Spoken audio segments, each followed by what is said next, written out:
બનાસકાંઠાના ડીસામાં જાહેરમાં પરિણીતાને માર મારવામાં આવ્યો હોવાની ઘટના સામે આવી છે। પતિએ પ્રેમ સંબંધમાં પત્ની અને સાસુને છૂટાછેડા આપવાનું કહીને બોલાવ્યા હતા, જ્યાં જાહેરમાં પરિણીતાના પતિ અને જેઠે પરિણીતા અને તેની માતાને ઢોર માર માર્યો છે। જાહેરમાં પત્ની અને સાસુને માર મારતા જોઈને લોકો એકઠા થયા હતા અને લોકોએ પતિને રોકીને પત્ની અને સાસુને છોડાવ્યા હતા। આ મામલે પરિણીતાએ તેના પતિ પર ગંભીર આક્ષેપ લગાવ્યો છે।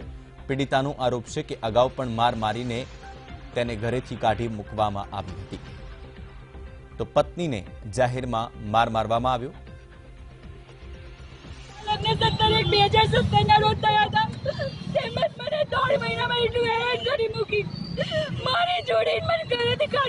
આજે તમારી જોડે શું બન્યું? આજે મને અને મારા જેઠને પહેલી પત્ની હતી અને બાળીને કાઢી મૂકી અને બીજી પત્નીને પણ કાઢી મૂકી, ધક્કા મારી અને હવે ત્રીજી પત્ની સાથે રહે છે અને તેમજ મને મારો પતિ ખૂબ જ ત્રાસ આપે છે।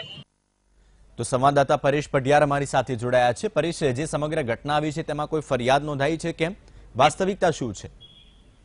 જી ચોક્કસથી જઈશ, જે ડીસાની જે ઘટના છે કે પતિએ પોતાની પત્નીને જે જાહેરમાં ઢોર માર માર્યાના પત્ની આક્ષેપો કર્યા હતા। જે ડીસામાં છૂટાછેડા આપવાના કહીને પત્નીને ડીસામાં બોલાવી હતી અને ડીસામાં ઉશ્કેરાઈને પતિએ પત્નીને ઢોર માર માર્યો હતો। તેમની સાથે પત્નીની માતાને પણ ઢોર માર માર્યો હતો અને જોકે આ ઘટનાને દેખીને લોકો એકત્રિત થઈ ગયા હતા અને લોકોએ બંનેને છોડાવ્યા હતા। જોકે પતિએ પત્નીને જે માર માર્યો હતો અને પત્નીએ આક્ષેપો કર્યા હતા કે મને વારંવાર ઢોર માર માર્યા આપે છે અને ત્રાસ આપે છે, આડા સંબંધો હોવાનું કહીને તેમને ત્રાસ આપે છે। જો કે સમગ્ર મામલો જે છે તે હાલ પોલીસ સ્ટેશને પહોંચ્યો હતો, હાલ પોલીસે કાર્યવાહી હાથ ધરી છે।